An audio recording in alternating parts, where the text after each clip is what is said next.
Hello, and to those who are watching, my name is Trayvon Bromell, and I'm here to present you with my leadership presentation discussing a strong individual in the entertainment realm.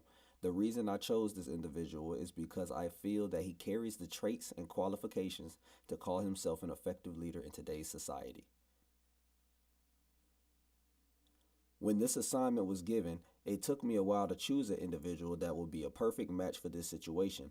As we all know, there are many people that walk this earth that could be called an effective leader, but it all came down to one individual that came into my life back in 2012.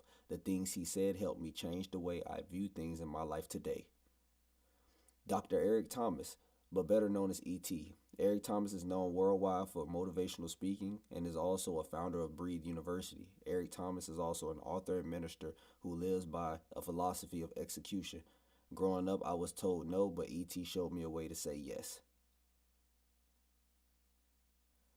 Eric Thomas founded an e-learning platform for individuals who are ready to take the next step in their lives. He wants others to understand that the greatness they want to achieve is within them.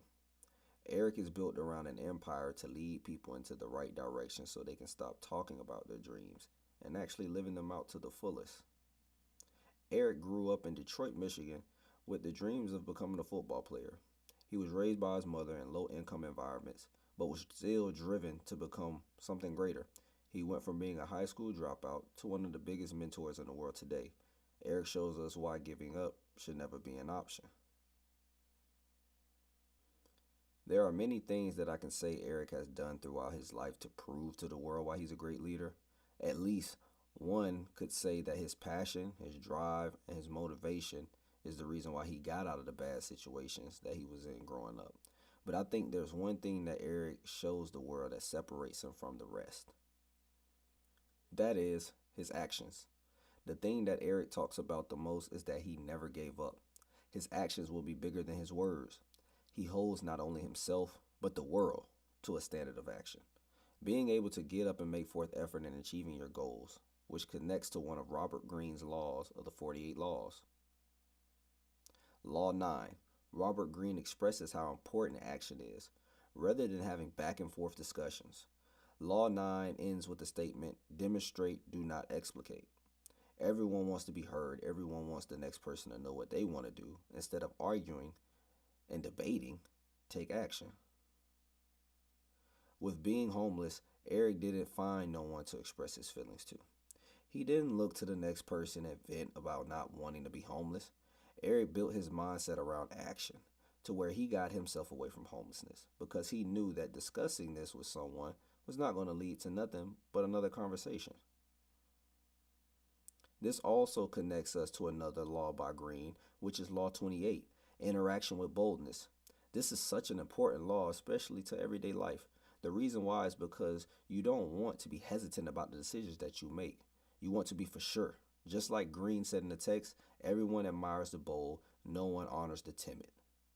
Timid is one thing Eric isn't. Eric Thomas is all about action. Eric has expressed over the years why you should always take action in everything that you do in business and self-branding and aiming to get the most out of your day. Also upholding why you should follow your heart rather than what people have to say about you. You should always take control of your action. But this doesn't end with action. Another thing that Eric holds is integrity, a topic that Maxwell covers in his book. Maxwell expresses how we need to stand by what we say because what we say will be a perception of who we are. And if we don't stand by the things that we say we're going to do, then people may not follow us for very long. Eric falls into the hall of integrity that Maxwell speaks on because everything that Eric speaks about, he lives up to. You have to be honest with yourself. You have to be able to show the people that you live by your morals. You have to be able to wake up and present to the world the things that you promise, and you have to deliver. Maxwell speaks about creating positive change, and I feel that that is a big topic when it comes to becoming an effective leader. You have to know when it's time to grow and expand to greater waters to achieve a certain goal. If you want an organization or company to reach the height of these other companies, you can't be afraid of something new. Eric Thomas believes that you can't become what you were sought out to be by staying in the same place. You have to be willing to sacrifice the things that you think are good for the things that are actually good for you. You have to make the change from things that you are currently doing that's keeping you a plateau from reaching your true potential. Another law that connects Robert Greene and Eric Thomas together is Law 35. Master the art of timing. Greene expresses his thoughts on why we should wait and be patient on the right time, and when the time is presented, then fiercely approach it. When life gave Eric a second chance to be something greater, he didn't sit there when the opportunity approached him.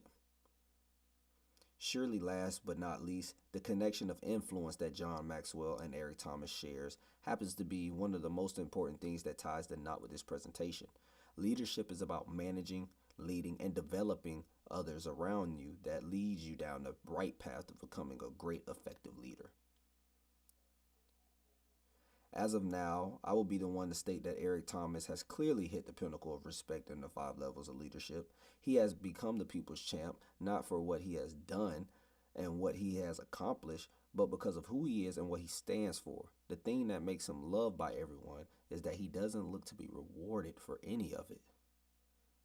In this presentation, we have viewed laws and traits between John Maxwell, Robert Greene, and Eric Thomas. Now we have a better understanding to why Eric has been presented as one of the world's greatest motivators and leaders of our time.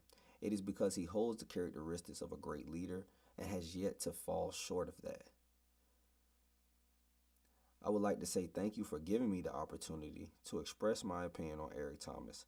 This is a great leader. I hope that the time that you've spent listening to this presentation opens your mind to a person that helped me become a better person. Do feel free to reach out to me if you have any other questions or concerns about what we went over today. Once again, thank you and have a blessed day.